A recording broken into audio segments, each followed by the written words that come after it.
म्हटले मला माझ्या जीवनात हा अनुभव आला. व्यास महाराजांना विचारलं तुम्ही चिंता का करता? व्यास महाराजांनी सांगितलं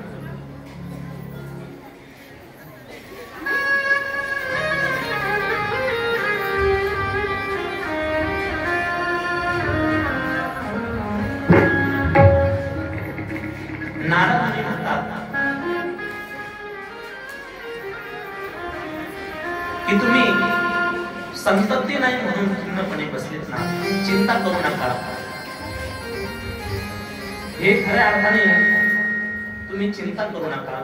नेहरू पर्वतावरती, हिमाचल पर्वतावरती व्यास महाराज गेले आणि तिथे अनेक प्रकारच्या देवाची, कोणत्या देवाची मी साधना करू, मला संतती प्राप्त होण्यासाठी चंद्र, सूर्य, वरुण, ब्रह्मदेव, भगवान शंकर, मी कोणाची आराधना करू जेणेकरून मला पुत्राची प्राप्ती होईल, असं व्यास महाराज चिंता करत होते. आणि चिंता करत असताना नारद मुनी म्हणतात तुम्ही हे विश्व ज्याच्या ताब्यात आहे, सात्विक, राजस, तामस, जिच्या सत्तेने या चाराचारामध्ये वास्तव्य करणाऱ्याच्या शक्ती आहे, त्या आदिशक्ती जगदंबा मातेच्या शक्ती आहे. तिच्या सत्तेशिवाय झाडाचं पान हलत नाही, तिच्याशिवाय सत्तेशिवाय हा प्राण सुद्धा हलत नाही. मी हलविले, मी बोलविले वेद बोले, मी हलविले प्राण आले. या जगाला मी चालवणारी आहे ती आदिशक्ती आहे. त्या आदिशक्ती मातेची कृपाशिवाय आपल्याला आपल्या जीवनाची सार्थकता होणार नाही. म्हणून तुम्ही आदिशक्ती मातेची उपासना करा. त्यावेळेला भगवान कैलास पर्वतावरती जातात, तिथे आराधना करतात आणि आदिशक्ती प्रसन्न होते आणि पुत्र प्राप्तीचा वर देते. व्यास महाराज पुन्हा त्या ठिकाणी राज्यामध्ये येतात. नारद मुनीने दिलेला शब्द खरा ठरतो म्हणून सूत महाराज, नारद मुनी, त्याचबरोबर शौनक ऋषीचा आपण संवाद पाहणार आहे पुढे.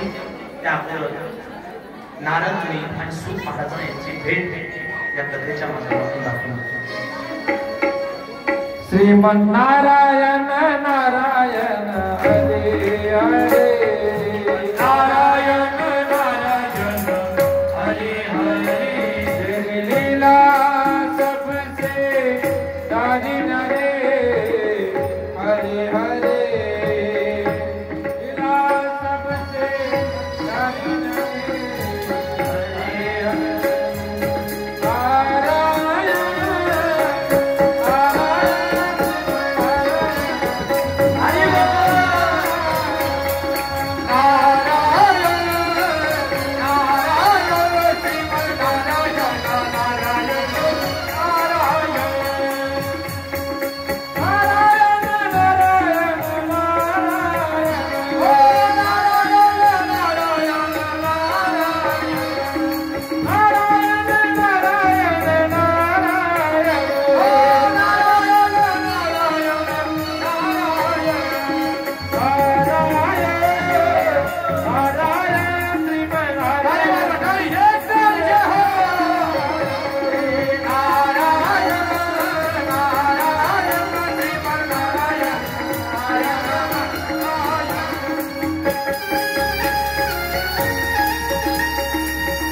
सुंदर टाळ्या वाजवाय पाहणं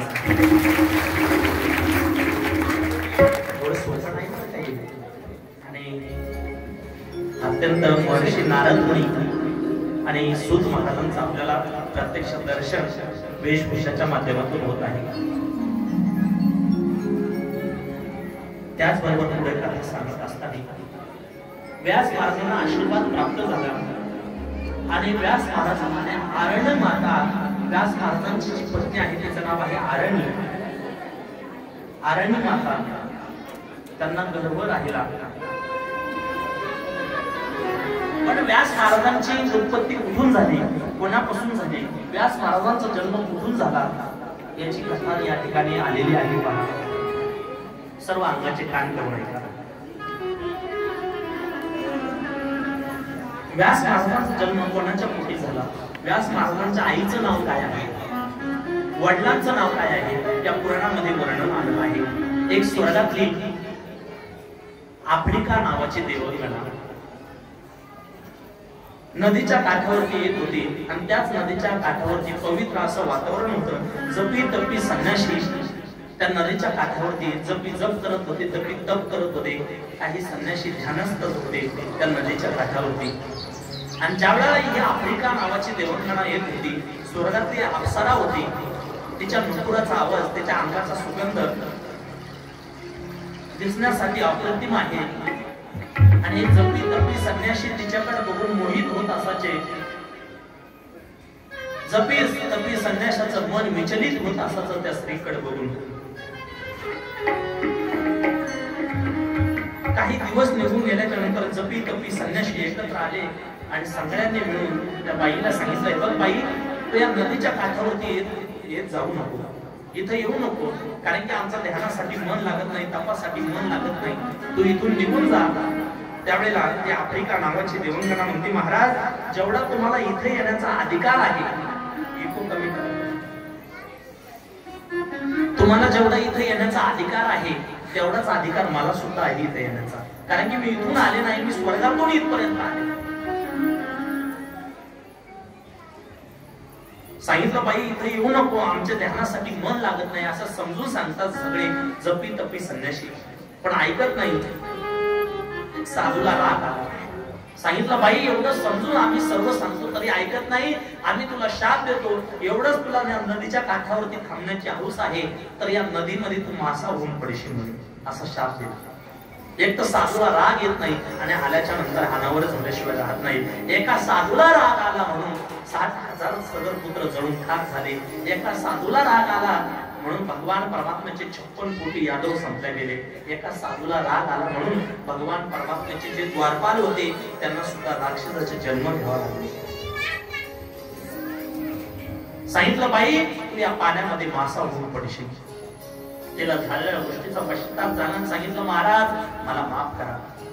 सांगितलं, बाई, गेलेला शब्द मागं घेता येत नाही, तुला उपशाप देतो, तू 12 तास स्त्रीचा देह प्राप्त होईल आणि 12 तास तुला माशाचा देह प्राप्त होईल. ती 12 तास स्त्रीचा देह असताना ती पाण्यामध्ये, स्त्रीचा देह असताना पाण्याच्या बाहेर राहायची नदीच्या काठावरती, आणि ज्या वेळेला माशाचा देह मिळाला त्यावेळेला पाण्यामध्ये जात असायचे, मासा होऊन पडत असायचे. असा काही कालावधी निघून गेला आणि त्याच पवित्र गंगेच्या तीरावरती एक राजा, 22 वर्षाचा राजकुमार राजा त्या नदीच्या काठावरती आला. शिपाई आहे सोबत. आणि ज्या वेळेला या स्त्रीकडे पाहिलं त्याला असं वाटलं की आपल्याला पत्नीच्या स्वरूपात मिळाली पाहिजे. हा म्हटलं, माझ्यासोबत लग्न करशील? ती म्हटली, मी तुमच्या सोबत लग्न करण्यासाठी तयार आहे, पण माझ्या काही अटी आहेत. लग्नाच्या अगोदर मुलीच्या अटी असतात. आताच्या काळात आहे, पहिल्या काळात नव्हत्या अटी. आताच्या काळात अटी आहे. लग्न झाल्याच्या नंतर तुमचे मायबाप आपल्यामध्ये राहायला जमणार नाही, लग्न झाल्यामध्ये खेड्यामध्ये राहायला जमणार नाही, सिटीमध्ये राहावं लागेल, असं मुलीच्या अटी झाल्या. आता पूर्वीचा एक काळ होता, जेवढं मोठं घडलं तेवढं मुलीचं कल्याण. सर्वांचं खाऊन सत्पूर जरी अर्धी राहिली आपल्या मुलीसाठी तरी तिचं कल्याण झालं असं समजलं जायचं. जेवढा मोठा परिवार तेवढं मुलीचं कल्याण झालं असं समजलं जातं. पण आताच्या काळात असं समजत नाही. परवा दिवशी एक जण म्हटला मला, तेवढी, महाराज, आपल्या पोरीचं लय कल्याण झालं. म्हटलं, किती झालं? तर लय कल्याण झालं. म्हटलं, किती झालं? तेवढी, सांगूच काय एवढं कल्याण झालं? म्हणलं, सांगा ना, किती कल्याण झालं? तेवढी म्हणे, आपल्या पोरीला भाया नाही. आणि महाराज, आपल्या पोरीला दीर नाही, आपल्या पोरीला सासरा नाही, आपल्या पोरीला सासू नाही. मी म्हणतो काय की आपल्या पोरीला नवरा पण नाही. म्हणजे आता धारणा अशी झाली विचाराची की जेवढे त्या ठिकाणी परिवारामध्ये माणसं नाही तेवढं मुलीचं कल्याण झालं असं समजलं जातं. पण आवडल्याच्या नंतर सगळ्या अटी मान्य केल्या जातात. एक मुलगा आणि बाप मुलगी पाहण्यासाठी गेला. मुलाला मुलगी आवडली पण मुलीच्या बापाने अंग काढून घेतलं. हे बघा, मला काय आता माझी पोरीचं लग्न करायचं नाही, आताच लॉकडाऊन झाला, आता काय माझ्यात क्षमता नाही लग्न करण्याची. मुलाला तर मुलगी आवडली होती.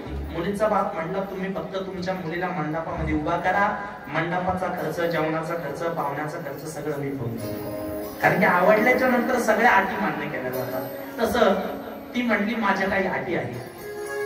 या आफ्रिका नावाची देवांगना काय म्हटली, माझ्या काही अटी आहे. काय अटी आहे? तिनं झालेला वृत्तांत सांगितला, मी इथून आले नाही, मी स्वर्गातून आले, मला जपी तपी संन्याशाने शाप दिला, 12 तास स्त्रीचा देह आहे, 12 तास पुरुषाचा माशाचा देह आहे, असं सांगितलं. राजा म्हटलं, काही हरकत नाही, तुला ज्या वेळेला स्त्रीचा देह राहील ना त्यावेळेला माझ्यासोबत राहा, आणि माशाचा देह मिळेल त्यावेळेला नदीत जा. मग त्या नदीच्या काठावरती त्या राजाने असा भरपूर असा भव्य दिव्य महल तयार केला आणि त्या महालामध्ये राहू लागले. काही कालावधी निघून गेला. राजापासून तिच्या उदरामध्ये गर्भ वाढत होता, गर्भ वाढत होता.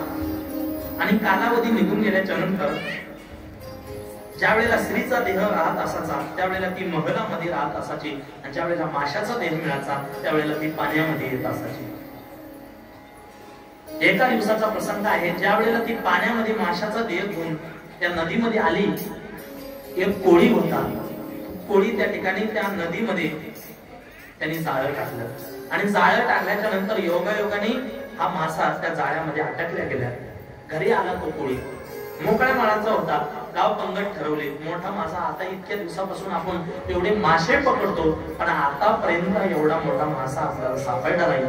म्हणून 4-2 वस्तीवरचे लोक बोलवले, पण ते कापलं. कापल्याच्या नंतर त्यातून सुंदर असं 2 कन्यारत्न आणि 1 पुत्ररत्न असे 2 संतती प्राप्त झाले. 1 कन्यारत्न आणि 1 पुत्ररत्न, 2 बालकांचा जन्म झाला. आणि त्या कोळीला जो संतती नव्हती, त्याला संतती नव्हती, त्याला एवढा आनंद वाटला, अरे भगवान परमात्म्याच्या कृपेने, माता आदिशक्तीच्या कृपेने आपल्याला संतती प्राप्त झाली. त्याला आनंद वाटला. आतापर्यंत हे आपण वाईट काम करत होतो मासे मारण्याचे, आता इथून पुढच्या काळामध्ये आपण मासे मारायचे नाही.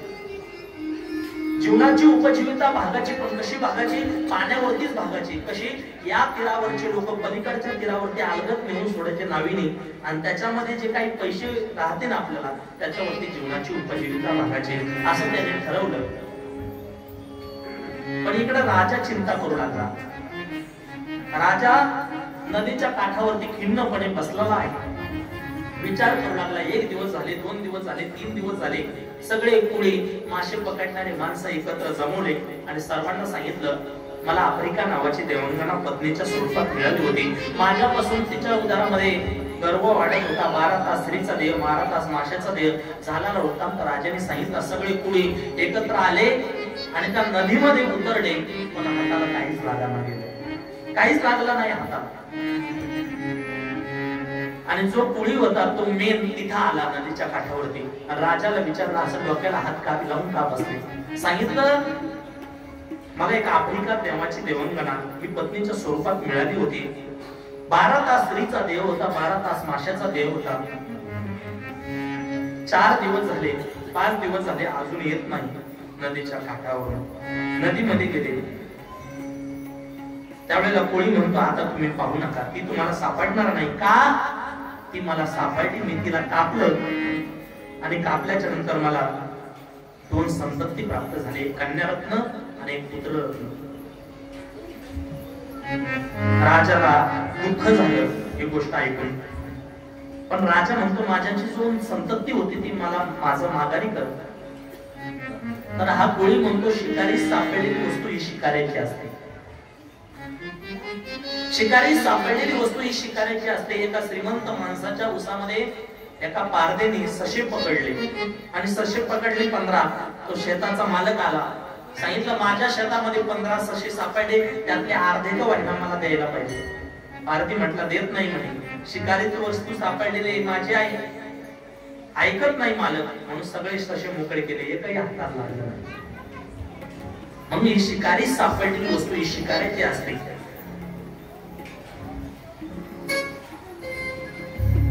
पण कोळी मोकळ्या अंतःकरणाचा होता, मोकळ्या मनाचा होता. सांगितलं, राजा तू एवढा अट्टहास करतो, मी तुला मुलगा देऊन टाकतो. मुलगी मला ठेवणार आहे, मुलगी देणार नाही. कारण की मुलगीच का स्वतःला ठेवून घेतली? कारण की मुलगा हा 21 कुळाचा उद्धार करतो, पण मुलगी ही 42 कुळाचा उद्धार करते, म्हणून मुलगी स्वतःकडे ठेवून घेतली. कोळी कन्या पुत्र होती जे सात्विक, तयाचा हरिक वाटे देवा, म्हणून कन्या स्वतःकडे ठेवून घेतली. कारण की कोळीला माहिती होतं एक कन्यादान करणं म्हणजे एक पृथ्वी मोलाचं पुण्य आहे. सालंकृत कन्यादान, सालंकृत कन्यादान, सालंकृत कन्यादान, सालंकृत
कन्यादान करणं म्हणजे एक पृथ्वी मोलाचं पुण्य आहे.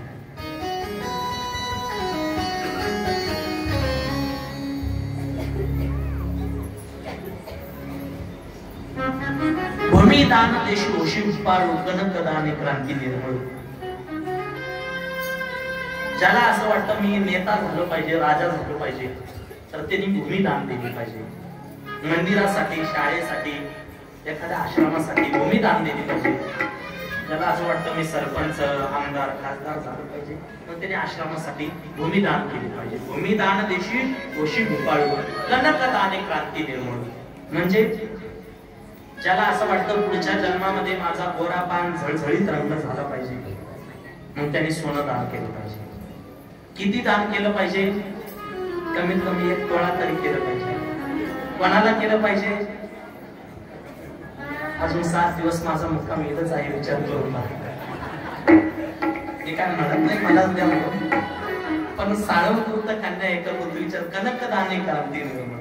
म्हणजे कनकदाने क्रांती निर्मळ हे दानाचे प्रकार सांगितलेले आहे नामदेव महाराजांनी काढले. म्हणजे मला हे सांगायचं आहे, एक कन्यादान करणं म्हणजे पृथ्वी मोलाचं पुण्य आहे. पण आज दुर्भाग्य आहे, काही लोक त्या ठिकाणी सासरच्या लोकांकडून त्या ठिकाणी भरपूर असं धन घेतात आणि मुलगी त्यांना विकून देतात. म्हणजे त्या ठिकाणी कन्यादानाचं पुण्य मुलीच्या हाताने आपल्याला भेटत नाही. नाथ महाराजांनी सांगितलं आहे, कलियुगामध्ये दादा एकत्रित येईल, बहीण भावा दोघा जणांचे विवाह लागेल. 5 वर्षाचे बाळ राहतारा मागेन, 6 वर्षाच्या नारी करवीन राहील. कलियुगाची दादा ऐकावी थोरी, पुत्र तो होईल पित्याचा वैरी. भ्रातारा सोडून घरोघरी फिरतील नारी, ऐसा माझा शकुन दादा ऐकावा निर्धारी. कन्यादानाचं पुण्य सुद्धा बापाच्या जीवनामध्ये भाग्य राहणार नाही. कलियुगाचा प्रभाव आहे.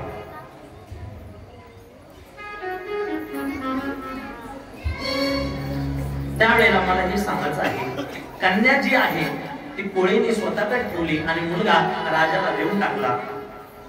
आणि ती कन्या लहानची मोठी होऊ लागली. माशीच्या उदरातून तिचा जन्म झाला माशाचा, म्हणून तिला मत्स्यगंधा असं एक नाव पडलं आणि दुसरे एक सत्यव्रती असं एक नाव पडलं.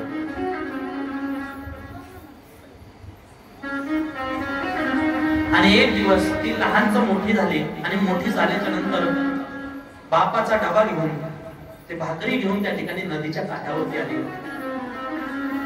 सांगितलं, बाबा तुम्ही जेवण करा, मी नाव हाकण्यासाठी इथे थांबतो.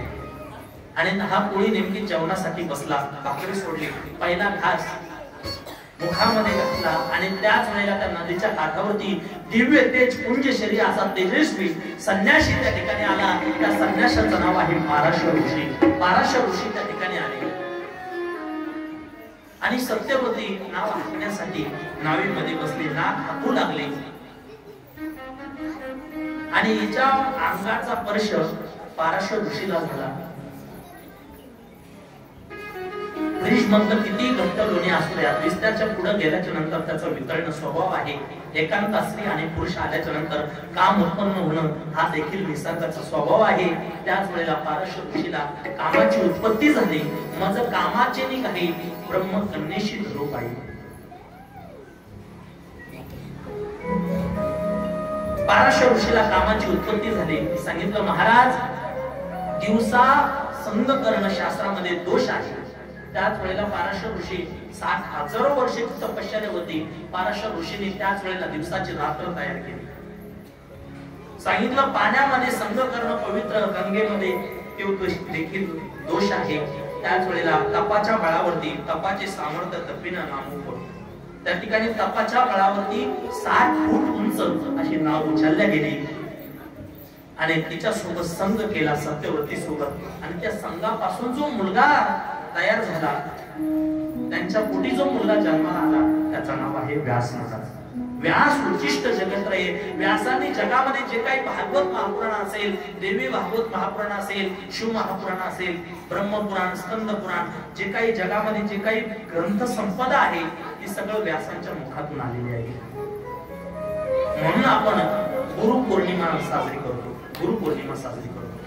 त्या दिवशी व्यास महाराजांचा जन्म अर्थात या ग्रंथाची उत्पत्ती त्या दिवशी केलेली आहे व्यास महाराजांनी. मग व्यास महाराजांनी अनेक प्रकारचे ग्रंथ निर्मिती केली. व्यास महाराजांना पुत्र प्राप्तीसाठी त्यांनी आरणी मातेसोबत विवाह केला आणि लग्न झालं. कालावधी निघून गेला पण गर्भामध्येच बाळ वाहिलं.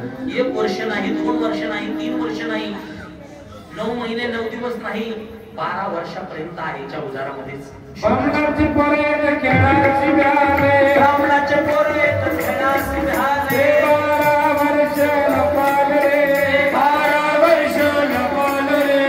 आफत कामत बाहेर आले, आफत कामत बाहेर आले.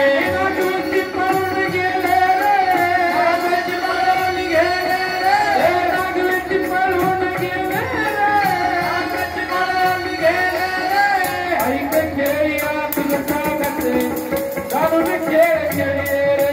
ऐक खेळिया तुझं सांगते, दारुण खेळ खेळी रे. ऐक खेळिया तुला सांगतो, दारुण खेळ खेळी रे. ऐक खेळिया तुझं सांगतो, दारुण खेळ खेळी रे. शुकाचार्य महाराज आईच्या उदरामध्ये 12 वर्षापर्यंत होते. त्यांचे वडील व्यास महाराज विनंती करू लागले. सांगितलं बाळा बाहेर ये ना. सांगितलं बाबा मी बाहेर येणार नाही. अरे का बाहेर येणार नाही?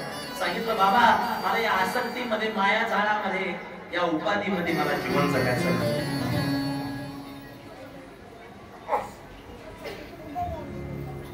ब्राह्मणाचे पोरे त्या खेळाशी गेले. कोणत्या खेळाला गेले? या जगातल्या लोकांना, नातेवाईकांना या उपाधीमध्ये, या मायाजाळामध्ये पडण्यासाठी घाबरले शुकाचार्य महाराज. सांगितलं बाबा मी बाहेर येणार नाही. का बाहेर येणार नाही? मला या उपाधीमध्ये, आसक्तीमध्ये मला पडायचं नाही. सांगितलं बाळा मी तुला वचन देतो तू या आसक्तीमध्ये, उपाधीमध्ये, मायाजाळामध्ये पडणार नाही. व्यास महाराज म्हणतात गर्भातल्या बाळाला. पण गर्भातलं बाळ म्हणतं बाबा मी बाहेर येणार नाही. मी का बाहेर येऊ? काय फायदा तुमचा मी बाहेर आल्याच्या नंतर? सांगितलं बाळा अरे तुझ्याकडे बघून मला सुख मानायचं आहे, तुझे उपनयन, तुझे बंधन संस्कार करायचे आहे. सांगितलं बाबा ज्या अर्थी मी बाहेर आल्याच्या नंतर तुम्हाला माझ्याकडे बघून जर सुख मानायचं असेल त्या अर्थी तुम्हीच उपाधीमध्ये पडलेले आहे, तुम्हीच आसक्तीमध्ये पडलेले आहे. आणि तुम्ही जर आसक्तीमध्ये, उपाधीमध्ये पडलेले असतील तर मला काय उपाधीतून बाहेर काढताय? एक माणूस वेलीमध्ये पडलेला आहे, जो विहिरीमध्ये पडलेला आहे दुसराही विहिरीत पडलेला आहे, तो एकामेकाला म्हणतात मला बाहेर काढ. शक्य आहे का? जो बाहेर आहे तो विहिरीतून बाहेर काढेल का? सांगितलं बाबा तुम्हीच उपाधीमध्ये पडलेले आहे, मला काय उपाधीतून बाहेर काढता? सांगितलं बाबा तुम्हाला जर असं वाटत असेल मी बाहेर आलो पाहिजे तर कोणीतरी मायेचा अधिपती बोला, ज्यांनी मायावरती विजय मिळवलेला आहे, आदिशक्ती जगदंबा मातावरती विजय मिळवला, असं कोणीतरी मायेचा अधिपती बोला, त्यांनी मला त्या ठिकाणी वचन दिलं पाहिजे तो आसक्तीमध्ये उपाधीमध्ये माया जाळामध्ये पडणार नाही. असं जर मला कोणी वचन देत असेल तर मी गर्भातून बाहेर येण्याकरता तयार आहे. भगवान परमात्म्याचे जे समुद्रातून 14 रत्न बाहेर पडले होते त्यापैकी एक धन्वंतरी नावाचा वैद्य अमृताचा कलश घेऊन ज्या वेळेला बाहेर आला होता ते भगवान परमात्म्याचा एक 14वा अवतार आहे. भगवान परमात्म्याचे 24 अवतार आहे. कोणकोणते? भगवान परमात्म्याचा पहिला अवतार आहे सनत सनातन सनातन, दुसरा अवतार आहे वराह, नारद, नर नारायण, कपिल, यज्ञ, दत्तात्रय, पृथु, ऋषभदेव, मत्स्य, कश्य, धन्वंतरी, मोहिनी, नरसिंह, वामन, परशुराम, राम, बलराम, कृष्ण, बौद्ध, कलकी, हंस, हरिहर असे भगवान परमात्म्याच्या अंशांशातून 24 अवतार आहे.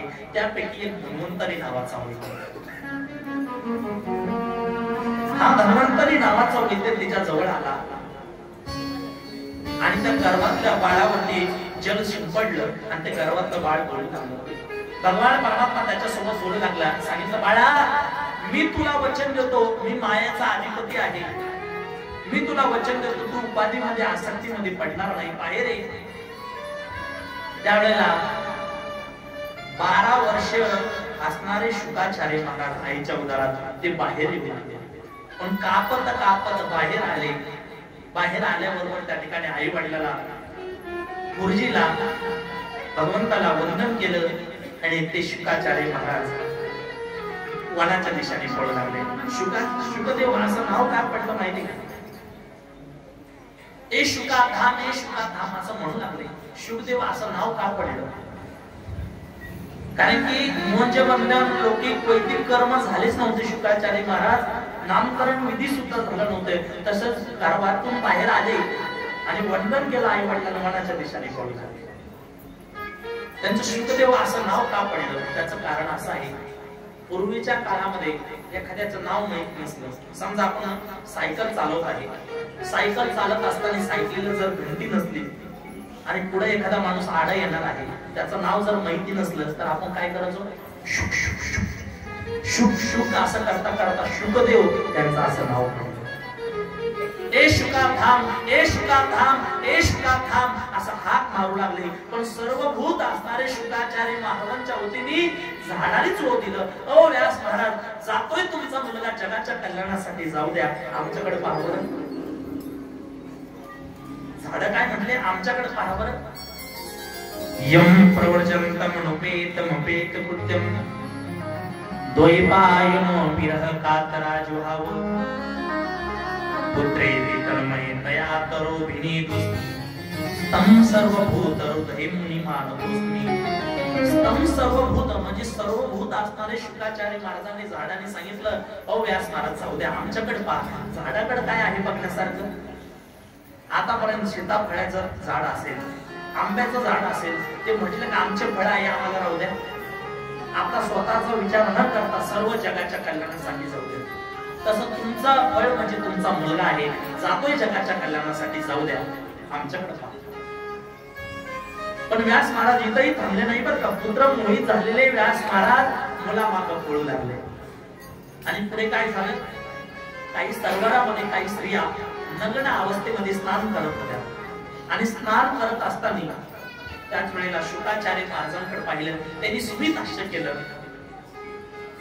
आणि व्यास महाराज आलेले ज्या वेळेला ह्या स्त्रियांनी पाहिलं ना, स्त्रियांनी पाहिलं ना, त्यावेळेला त्या स्त्रिया अंग झाकू लागल्या, काही पाण्यामध्ये लपू लागल्या, काही वस्त्र अंगावरती घेऊ लागल्या, काही झाडाच्या पाठीमागे लपू लागल्या. आणि व्यास महाराजांनी ते दृश्य पाहिलं. व्यास महाराज काय म्हणतात माहिती का त्या स्त्रियांना? पुढे गेलेला जो आहे तो माझा मुलगा आहे, तरुण आहे, त्याच्याकडे बघून तुम्ही स्मितहास्य केलं आणि मी एवढं म्हातारं वय आहे माझं, मी आल्याच्या नंतर तुम्ही अंग झाकू लागल्या, पाण्यात लपता, झाडाच्या पाठीमागे लपता, असं का? तर त्या स्त्रियांनी जे उत्तर दिलं अत्यंत महत्वाचं उत्तर दिलं. सांगितलं महाराज पुढे गेलेला तुमचा मुलगा आहे का कोण आहे आम्हाला माहिती नाही, पण त्याच्या दृष्टिकोनामध्ये स्त्री आणि पुरुष भेद नाही, तुमच्या दृष्टिकोनामध्ये स्त्री आणि पुरुष भेद आहे, म्हणून आम्ही अंग जपतो. परमात्मा जेवढा आचरणाला किंमत देतो तेवढी कशाला देत नाही. आमच्या गुरुजीने एक वाक्य सांगितलं, लय पांढरे कपडे घातले म्हणजे परमार्थ झाला असं नाही, लय 12 ठिकाणी गंध लावला म्हणजे परमार्थ झाला असं नाही, लय कथा कीर्तन केले म्हणजे परमार्थ झाला असं नाही.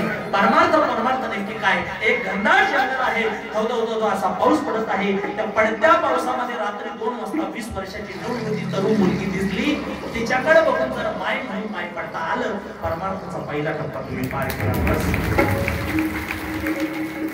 परमार्थ जेवढा आचरणाला किंमत देतो, तेवढी अनुभवाला किंमत देतो, तेवढी कशाला देत नाही. असं म्हणता आलं पाहिजे, सायव माते नकरी सायास आम्ही विष्णुदास तैसे म्हणले, किंवा स्त्रियाचा तो संग नको नारायणा अष्टाया पाषाणा मृत्यूपेचा. परमार्थ जेवढा आचरणाला किंमत देतो, किती अभंग पाठ केलेल्याला किंमत नाही, किती अभंगाचा अर्थ कळतो याला किंमत आहे, किती अभंगाचा अर्थ कळतो यालाही किंमत नाही, किती आचरणात आणले, किती वागण्यात आणले, किती जगण्यात आणले याला सर्वात मोठी किंमत आहे. त्याच्या दृष्टिकोनामध्ये स्त्री आणि पुरुष भेद नाही, तुमच्या दृष्टिकोनामध्ये स्त्री आणि पुरुष भेद आहे, म्हणून आम्ही अंगासाठी. व्यास महाराज खिन्नपणे चेहरा उतारला व्यास महाराजांचा, आणि व्यास महाराज आश्रमावरती आले, आणि आश्रमावरती आल्याच्या नंतर विद्यार्थ्यांना शिक्षण द्यायला सुरुवात केली. आणि शिक्षण देत असताना विद्यार्थी शिक्षण घेऊ लागले, आणि इकडे पुढे एक कथा आली, त्यांना संतप्ती झाली, आणि पुढे कथा आली. शौनकजी काही प्रश्न विचारतात. महाराज, आम्हाला नेहमी असा प्रश्न पडतो, या जगाची या सृष्टीची उत्पत्ती कशी झाली? तुम्हाला आम्हाला सुद्धा असा प्रश्न पडतो ना कधी, या जगाची या सृष्टीची उत्पत्ती कशी झाली असेल? सांगितलं, पहिल्यांदा काहीच नव्हतं, पहिले कोटीची नव्हते काही, चंद्र सूर्य तारा नाही, अवघे शून्याची होती पायी कानोबा तेरे. पहिल्यांदा काहीच नव्हतं, सगळीकडे त्या ठिकाणी या जगाचा प्रलय होतो, महाभयंकर प्रलय येतो. किती वर्षाच्या नंतर येतो, किती युगाच्या नंतर महाभयंकर प्रलय येतो, इथं वर्णन आलेलं आहे. सत्ययुग, त्रेतायुग, द्वापारयुग, कलियुग या प्रत्येक युगाचं आयुष्य सांगितलेलं आहे. सत्ययुगाला आयुष्य होतं 17,72,000. त्यानंतर त्रेतायुगाला आयुष्य आहे 12,64,000, आणि द्वापार युगाला 9,63,000 आणि कलियुगाला 4,32,000 असं आयुष्य आहे. आणि प्रत्येक युगामध्ये देव कशाने भेटतो याचं सुद्धा सांगितलं आहे. सत्ययुगामध्ये देव भेटत असायचा तपाच्या बळावरती. तप केल्याच्या नंतर हजारो वर्षे जपी संध्याशी झाडाला टांगून एका पायावरती उभा राहून, एका पायाच्या अंगठ्यावरती उभा राहून, एका हातावरती उभा राहून अशी तप करायचे, त्यावेळेला देव भेटायचा सत्ययुगामध्ये. त्रेतायुगामध्ये देव भेटायचा यज्ञ केल्याच्या नंतर देव भेटायचा. त्रेतायुगामध्ये अनेक प्रकारचे यज्ञ केले त्यावेळेला देव भेटायचा. द्वापार युगामध्ये पूजा पाठ विधी केल्याच्या नंतर देव भेटतो, आणि आता कलियुगामध्ये देव भेटतो तो म्हणजे भजन केल्याच्या नंतर देव भेटतो. कलियुग केवल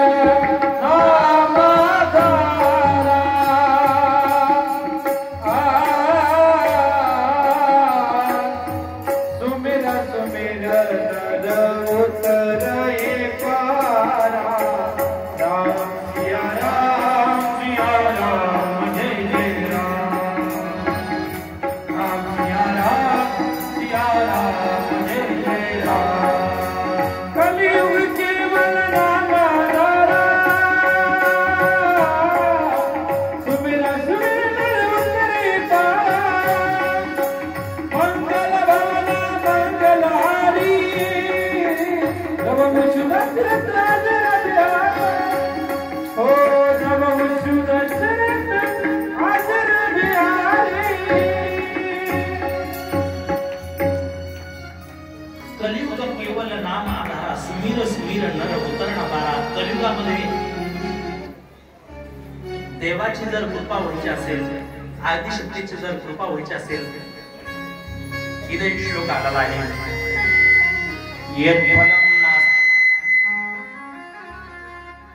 यत्फलं नास्ति तपसा न योगेन समाधिना तत्फलं लभते सम्यक् कडो केशव कीर्तना। इतर युगामध्ये तप करून योग करून साधना करून जी फलप्राप्ती प्राप्त होत नव्हती ती कलियुगामध्ये फक्त श्री हरी कीर्तनाने भगवंताच्या नाम संकीर्तनाने आपल्याला प्राप्ती होती। म्हणजे सत्ययुग, त्रेतायुग, द्वापार युग, कलियुग या 4 युगाची चौकटी एक 18 वेळेस फिरल्याच्या नंतर एक मनवंतर तयार होतो आणि 71 मनवंतर एक वेळेस फिरल्याच्या नंतर एक कल्प तयार होतो आणि 14 कल्प फिरल्याच्या नंतर त्या ठिकाणी महाभयंकर प्रलय येतो आणि प्रलय काळामध्ये काहीच राहत नाही। सगळीकडे जिकडे तिकडे चंद्र सूर्य तारा नाही, काहीच राहत नाही, सगळीकडे अंधार झालेला, सगळीकडे पाणीच पाणी, जिकडे पाहावं तिकडे पाणीच पाणी। आणि अशा अवस्थेमध्ये एक ब्रह्म तत्व निर्माण झालं, ब्रह्मतत्व निर्माण झालं आणि त्याला मायेचा आधार भेटला। म्हणजे माया म्हणजे कोण आहे? ती आदिशक्ती आहे, ती जगदंबा आहे, ती रेणुका आहे, ती देवीचे मायाचे अनेक प्रकारचे स्वरूप आहे। आणि मायेने निर्माण केलेले अनेक प्रकारचे देवी देवता आहेत। त्याचमध्ये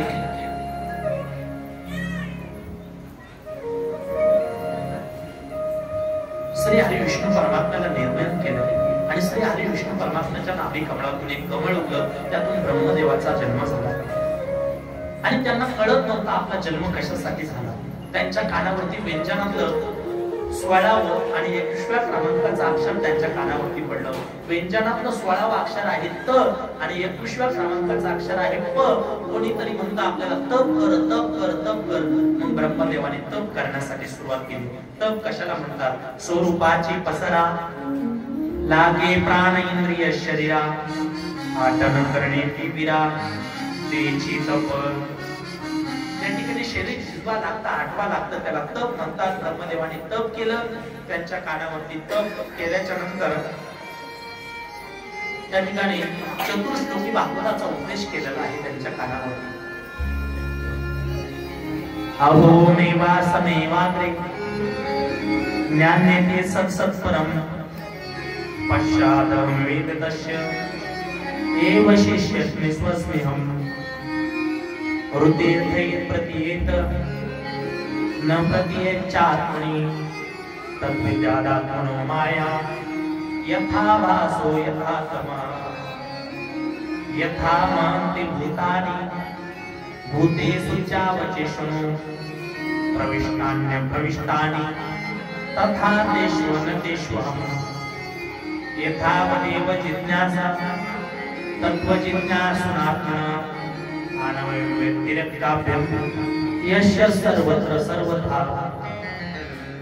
असं त्या ठिकाणी चतुर्श्लोकी भागवताचा उपदेश केला। ब्रह्मदेवाला 5 मुलगे आले आणि ब्रह्मदेव असे खिन्नपणे बसले होते। श्री हरी विष्णू परमात्मा खिन्नपणे बसले आणि अशा खिन्नपणे बसत असताना विचार करू लागले आपले कोणापासून उत्पत्ती झाली, कोण आहे आपल्याला जन्माला घालणार, कोण आहे हे विश्व चालवणार। अशी चिंता करत असताना नंदीवरती बसून भगवान शंकर तिथे आले। तिन्ही देवता विचार करू लागले आपली उत्पत्ती कोणापासून झाली।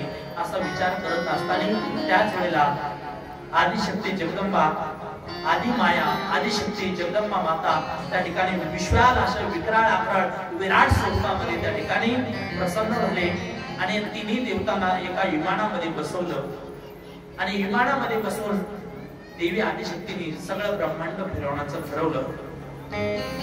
आणि ब्रह्मांड फिरत असताना सत्य लोक फिरत असताना ब्रह्मदेवाने पाहिलं ते विमानामध्ये बसून आपल्यासारखंच कोणीतरी एका हंसावरती बसून आहे, कमळावरती बसून आहे, कोण आहे आपल्यासारखं स्वरूप आहे। सत्य लोकांमध्ये ब्रह्मदेवाला स्वतःचीच प्रतिमा, स्वतःच स्वरूप दिसलं। मग इथं सुद्धा ब्रह्मदेव आहे ना, आपण सुद्धा ब्रह्मदेव आहे ते पाहिलं आणि पुढे आल्याच्या नंतर वैकुंठामध्ये श्री हरी विष्णू परमात्मा शेषावरती बसलेले हे तिन्ही देवता इकडे हंसावरती बसलेले आहे विमानामध्ये आणि इकडे त्यांचं स्वतःचं प्रतिबिंब ते पाहतात आणि कैलास पर्वतावरती येतात। तिथं आल्याच्या नंतर सुद्धा भगवान शंकराला स्वतःचं स्वरूप आपल्यासारखेच महादेव दुसरे आहे हे सगळं दिसतं मग तिन्ही देवता मिळून आदिशक्ती जगदंबा मातेची त्या ठिकाणी आराधना करतात, स्तुती करतात। आदिशक्तीची, तुझ्यापासून आमची उत्पत्ती आहे, तू आदिशक्ती आहे, तू आदिमाया आहे, अंतही तूच आहे, या जगाचा संहार करणारी तूच आहे।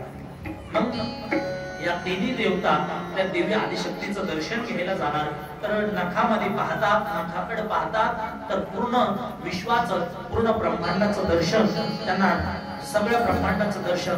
आतल वितल सुतल तलातल महातल रसातल पाताळ भू भो म जनलोक तपलोक या सर्व 14 भुवनाचे त्या ठिकाणी सृष्टीचं दर्शन, या त्रिलोकाचं दर्शन आदिशक्ती जगदंबा मातेच्या नखामध्ये या तिन्ही देवतांना होतं। मग त्यावेळेला आदिशक्ती जगदंबा माता या तिन्ही देव लोकांना सांगतात, या सृष्टीची उत्पत्ती तुम्ही करा। मग त्यावेळेला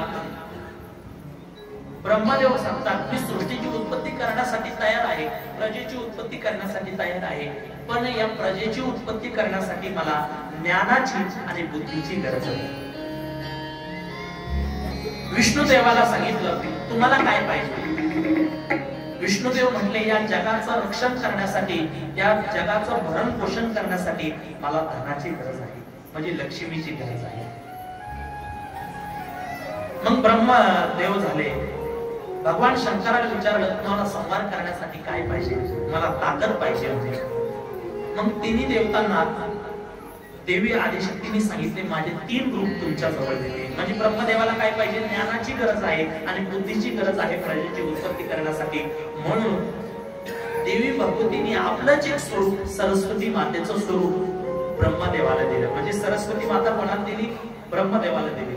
आणि ती सरस्वती माता विना धारी आहे, त्या ठिकाणी पांढरा शुभ्र वस्त्र घातलेलं आहे सरस्वती मातेने। ज्ञान आहे, विद्या आहे, त्या सरस्वती मातेचं वर्णन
आदिशक्ती सरस्वती मातेचं त्या ठिकाणी स्वरूप दिलं।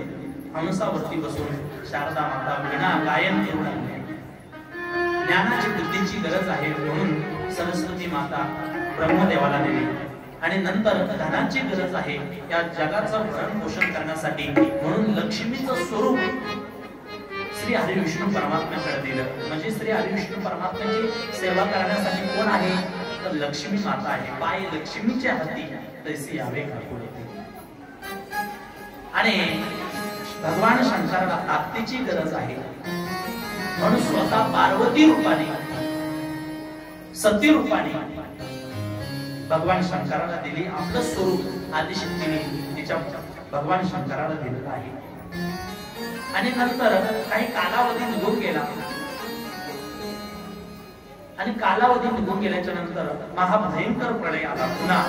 म्हणजे एकाहत्तर वेळेस सत्ययुग, त्रेतायुग, द्वापारयुग, कलियुग या 4 युगाची चौकटी 71 वेळेस फिरल्याच्या नंतर एक मन्वंतर तयार होतो आणि 14 मन्वंतर फिरल्याच्या नंतर एक कल्प तयार होतो आणि एक कल्प फिरल्याच्या नंतर पुन्हा महाभयंकर प्रलय होतो.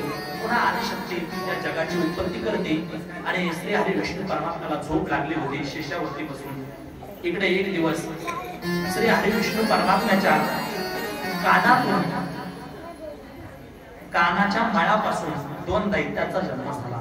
एक मधु आणि कैटभ हे 2 दैत्याचा जन्म झाला. हे 2 दैत्य ज्या वेळेला जन्माला आले नदीवरती त्या ठिकाणी पाण्यामध्ये आहे, जिकडे तिकडे पाणीच पाणी आहे, अगदी पृथ्वीचा भाग एक तुकडा सुद्धा नाही. आणि हे 2 दैत्य मधु आणि कैटभ बलाढ्यशाली राक्षस आहे, भरपूर ताकद आहे. आणि इकडे तिकडे फिरत असताना विचार करू लागले आपली निर्मिती कोणी झाली, आपले आई वडील कोण आहे, आपली कोणापासून उत्पत्ती झाली असा विचार करत होते. त्याच वेळेला आकाशवाणी झाली आणि आकाशवाणी झाल्याच्या नंतर माता आदिशक्तीचं त्या ठिकाणी ते 2 व्यंजनातलं 16वं अक्षर त आणि प त्यांच्या कानावरती पडले आणि त्या तप या शब्दाचा अर्थ त्यांनी तप करण्यासाठी सुरुवात केली. हजारो वर्षापर्यंत तपश्चर्या केली. आदिशक्ती जगदंबा माता त्यांना प्रसन्न झाली. आदि माया प्रसन्न झाली. सांगितलं तुमची इच्छा काय आहे, हवे ते वर मागून घ्या. मग त्यावेळेला या मधु आणि कैटभाने देवी भगवतीकडे वर मागून घेतलं. काय, आम्ही इच्छा मरणी होऊ, आमच्या इच्छेनुसार आम्हाला मरण यावा हीच आमची इच्छा आहे. माता भगवतीने आशीर्वाद दिला आणि मधु आणि कैटभ यांना आशीर्वाद मिळाला. बलाढ्यशाली राक्षस आहे आणि पाहत असतात अनेक पाण्यावरती फिरत आहे आणि काही पुढे अंतरावरती गेल्याच्या नंतर कमळावरती बसलेले ब्रह्मदेव त्यांना दिसतात आणि ब्रह्मदेवाला ते हलवतात, म्हणतात आणि आमच्या सोबत युद्ध करा, आमच्या सोबत भांडण करा. ब्रह्मदेव म्हटले हे कोण प्रकारचे दैत्य आहेत.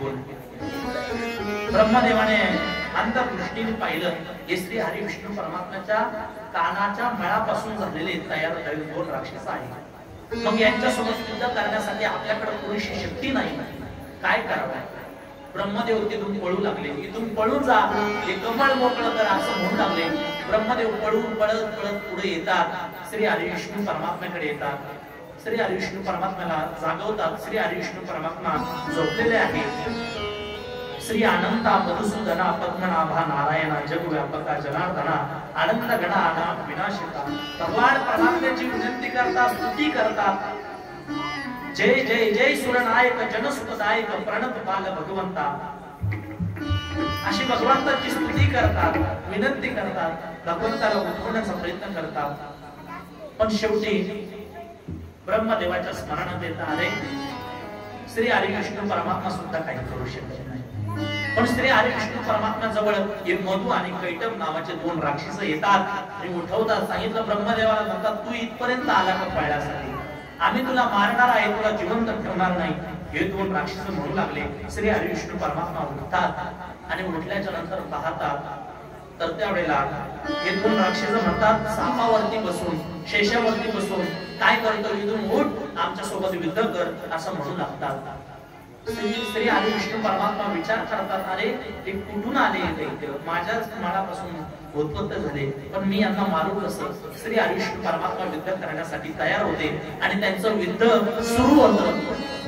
गदायुद्ध होतं, तलवारीचं युद्ध होतं, मुष्टियुद्ध सुरू होतं, अनेक प्रकारचं युद्ध सुरू होतं. हजारो वर्षापर्यंत, 1 वर्ष नाही, 2 वर्ष नाही, 1000 नाही, 2000 नाही, 5000 वर्षापर्यंत त्यांचं युद्ध चालू राहतं. पाण्यामध्ये, चराचरामध्ये गदायुद्ध करू लागते, तलवारीचं युद्ध करू लागतात. मधु ढकल्याच्या नंतर कैटभ उठतो, कैटभ उठल्याच्या नंतर मधु उठतो. हे दोन्ही बलाढ्यशाली राक्षस श्री हरी विष्णू परमात्मा बरोबर युद्ध करू लागतात.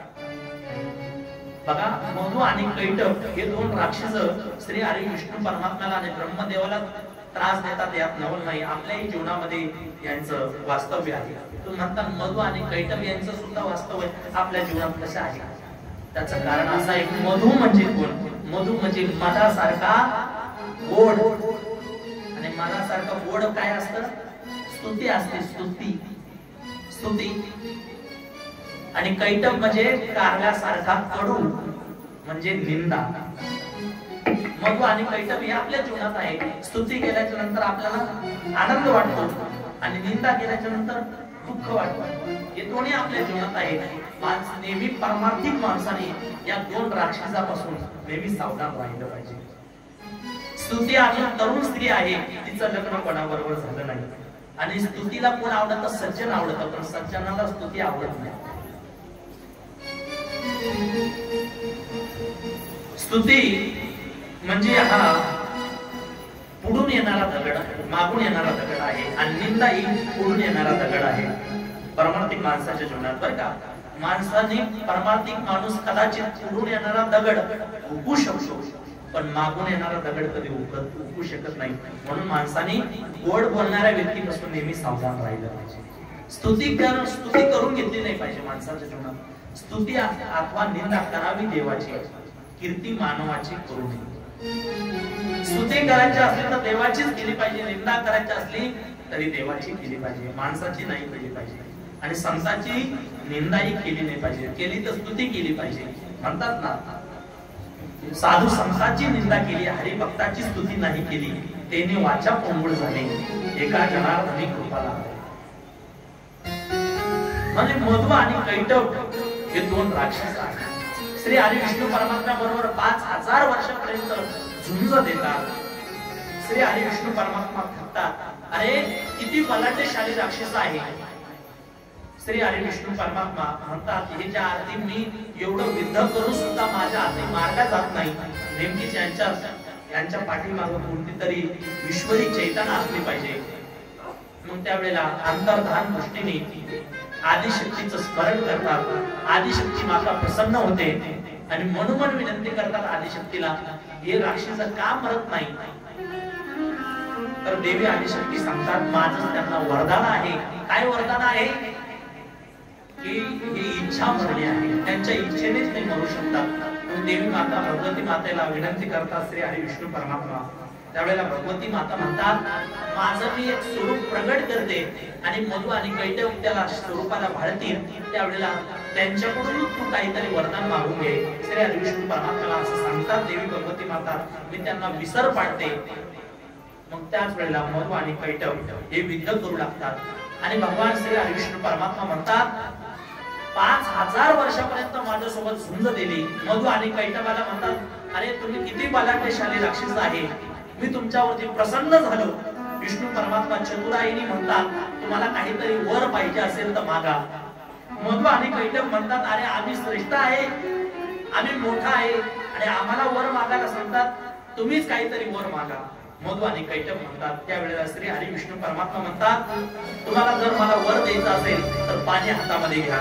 मधु आणि कैटभ हे दोघेही राक्षस पाणी हातामध्ये घेतात, आणि श्री हरी विष्णू परमात्मा पाणी सोडत असताना म्हणतात, तुम्ही सांगा मला मरण यावा तर मला विष्णूच्याच हाताने येईल, आम्हाला मरण श्री हरी विष्णू परमात्म्याच्या हाताने मरण येईल असं म्हणतात. ते पाणी सोडतात. त्यावेळेला मधु आणि कैटभ म्हणतात, आपण काय करून बसलो? त्यावेळेला युद्ध सुरू होतात. त्यावेळेला ते म्हणतात, आम्हाला मरण आलं पाहिजे श्री हरी विष्णू परमात्म्याच्या हाताने, पण अशा ठिकाणी आमचं मरण आलं पाहिजे जिथे पाणी नसलं पाहिजे, तिथं भूमीवरती आम्हाला मरण आलं पाहिजे असं म्हणून ते संकल्प सोडतात. आणि त्याच वेळेला श्री हरी विष्णू परमात्मा आपली मांडी त्या ठिकाणी असं भरपूर असं लांब योजन पर्यंत आपली मांडीचा विस्तार लांबवतात. एवढा लांबच जाती मांडी, लांबच जाती ती मांडी, आणि आपल्या जंगेवरती त्या ठिकाणी असा जमिनीचा भाग पृथ्वीला उत्पन्न करतात. आणि त्या ठिकाणी मधु आणि कैटभासोबत युद्ध सुरू होतं, गदा युद्ध सुरू होतं, तलवारीचं युद्ध होतं, मुष्टी युद्ध होतं. आणि भगवान परमात्मा एक मुष्टी घेतात, सुदर्शन चक्र सोडतात, आणि त्या सुदर्शन चक्राने मधु आणि कैटभाचं मस्तक फोडून टाकतात. हे कोणाच्या शक्तीने शक्य झालं? मधु आणि कैटभाचा वध. तर देवादिदेव भगवती माता आदिशक्ती जगदंबा जोगेश्वरी मातेच्या कृपेने मधु आणि कैटभाचा वध झाला अशा प्रकारे या ठिकाणी कथा सांगितलेली आहे। वर्णन करून मधु आणि कैटभाचं आपण वेशभूषामध्ये त्यांचं प्रत्यक्ष त्या ठिकाणी स्वरूप बघणारच आहे। त्या अगोदर 2 मिनिटं देवीचं भजन होणार आहे। जागो जगदंबे जगदंबे जय अम्बे जागो जगदंबे जगदंबे जय अम्बे जागो जगदंबे जगदंबे जय अम्बे जागो जगदंबे जगदंबे जय अम्बे जागो जगदंबे जगदंबे सर्वांनी हात घ्यायचा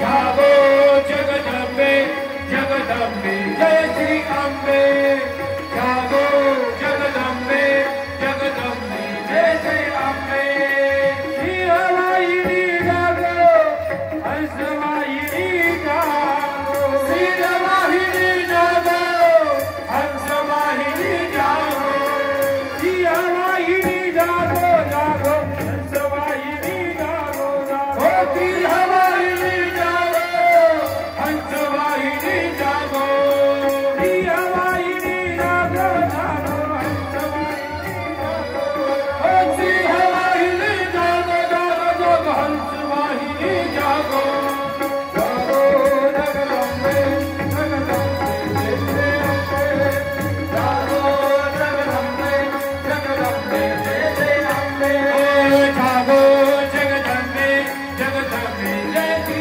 अम्बे जागो जगदंबे जगदंबे जय श्री अम्बे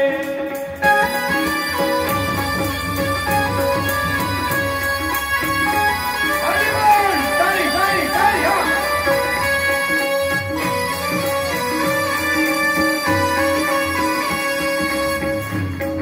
देवी माता त्या ठिकाणी मधु आणि कैटभ नावाच्या राक्षसाचा वध करण्यासाठी श्री हरी विष्णू परमात्मा भरपूर असं बळ देते। देवी माता त्रिशूळ त्या ठिकाणी मधु आणि कैटभावरती चालून ठेवली। ईश्वरी चेतन मायेच्या बळावरती मधु आणि कैटभाचा वध करण्यासाठी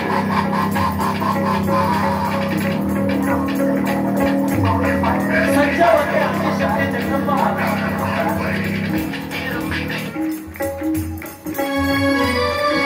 आदिशक्ती जगदंबा माता मधु आणि कैटभाचा श्री हरी विष्णू परमात्माद्वारे वध करते। बोला अंबा भवानी माता की जय, माता की जय।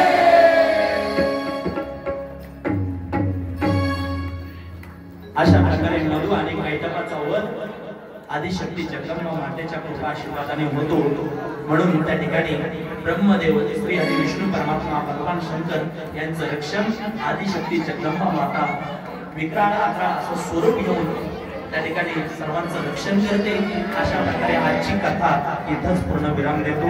झालेली कथा माता आदिशक्ती जोगेश्वरीच्या चरणावरती समर्पित करतो आणि आता लगेच सर्वांनी आरतीसाठी उठून उभा राहायचं आहे।